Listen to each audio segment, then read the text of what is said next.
guys, it is Megan here, and today I am doing my top 10 best movies of 2018. I saw a lot of movies this year. I see a lot of movies every year. This year was no exception. Let's get right into it. Now on to my top 10 list. These are in order of how much I enjoyed them. Some of them were so close that they could almost be on the same spot, but I can't do that. Start off with number 10, Ant-Man and the Wasp. Now, this is probably my least favorite Marvel film just because it didn't wow me. I love Ant-Man and it was still a fun ride. Number 9, we have Solo, a Star Wars story. I'm not a huge Star Wars fan. I've seen every movie.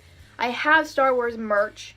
I like the movies. I've seen the old ones and I enjoy the old ones, even the ones with Anakin. I did really enjoy Solo. It was a great film. Heist film. It's a really good heist film. I like that. Number 8 was Aquaman. But I had a lot of fun with Aquaman. I saw Justice League.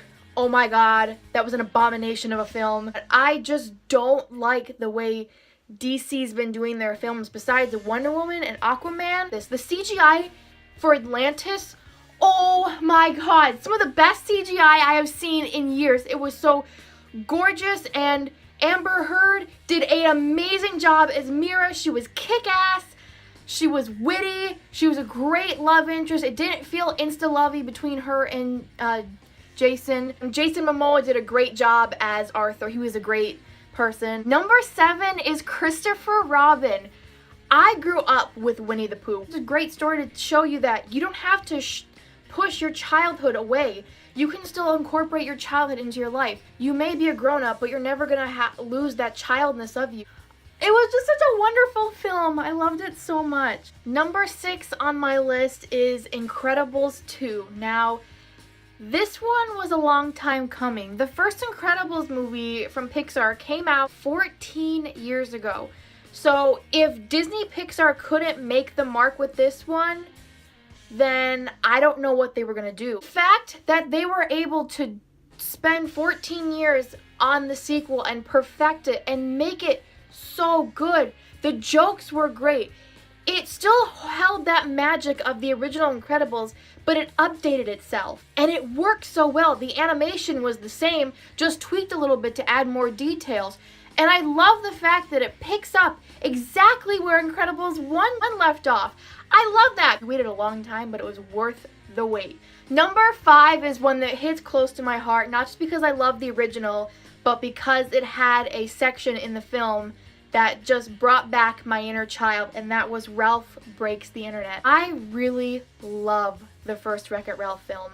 It was so good. I loved how they took a bad guy, who he's a bad guy, but he's not necessarily a bad guy. Did the world of video games. They had all these iconic video game characters in there, like Sonic. Worked with it so well, and they made it their own, and it was such a cool concept. And when Wreck-It Ralph 2 came out, or was announced, and it said they were going to be going to the internet, there were so many possibilities.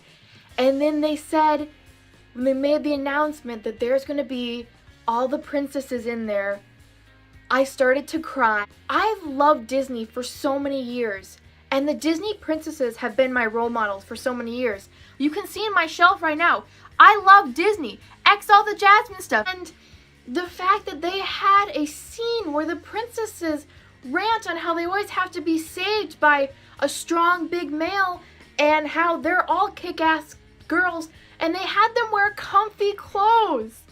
I just couldn't even tell you. And they had the original princess voice actors come back, except for like Cinderella and like Belle and Snow White, because theirs are dead, but that's acceptable because they're dead.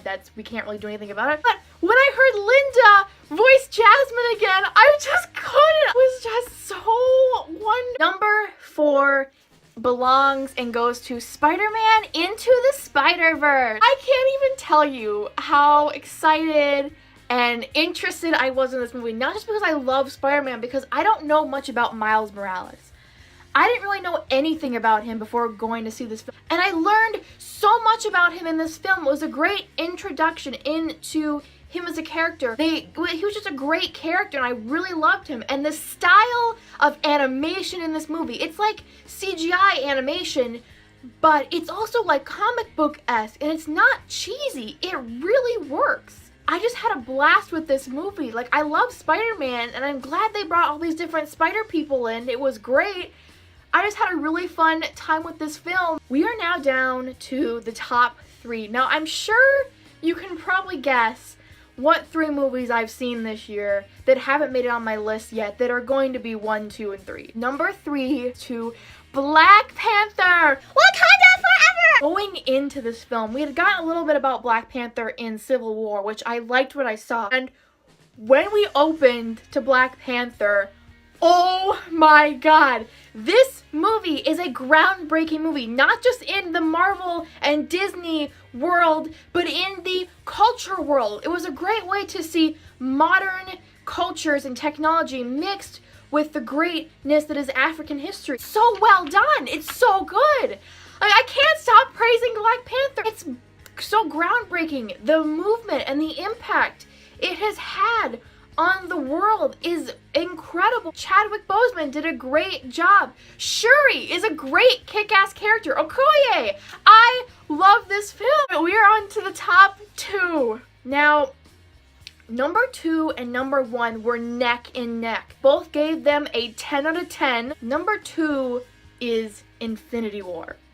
Obviously, I fucking loved Infinity War. Though it was so depressing, but the way they executed 40 different characters and put them all in this film and gave them equal screen time, and they didn't force anything and nothing felt rushed, and they managed to squeeze all these characters into a almost 3-hour film and it didn't feel forced or rushed is insane. And there were so many different plot points going on, but you could follow all of, you were on the edge of your seat from like the first 5 seconds of the film to the last 5 seconds of the film. I have never cried this much in a film. If you want to know all of my thoughts on Avengers Infinity War, I have a review for it. I will link in the description. And number 1 obviously goes to Bumblebee. Now, with past Transformer films, I have given them the number 1 spot because it was just Transformers and because I loved it more than anything else. However, this film, this Transformers film, has valid reasons for being number 1 because it was better to me than all the previous Transformer films combined. It didn't feel forced.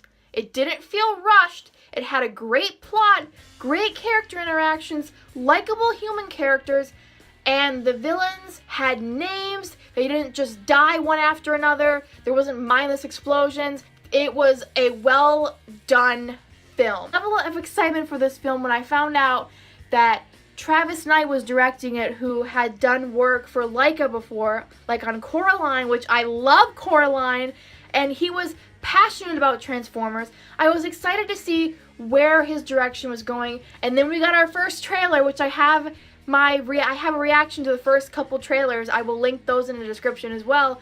But when we got our first trailer, oh my god, I was so pumped, I was so ecstatic, I was so happy. And the film is so well done. Travis Knight did it justice. He did Transformers justice, and though it didn't make as much as the previous Transformers films, I don't care because what really matters is the heart and the soul and the hard work and the dedication and the passion you can see that Travis Knight has put into this film. I love Bumblebee. I love his character interactions in this film. I love Charlie Watson. She's great. I even love her family. And the villains. The villains were good villains. They weren't there just to be there. It was a film that was made for hardcore Transformer fans. Thank you guys for watching. Let me know what your favorite movies of 2018 were down in the comment section. And I will definitely be doing this for 2019. And there's a lot of films coming out in 2019. So I don't know how I'm going to make a top 10 list. Thank you guys for watching, and I will see you with another video very soon. Alright. Bye, guys!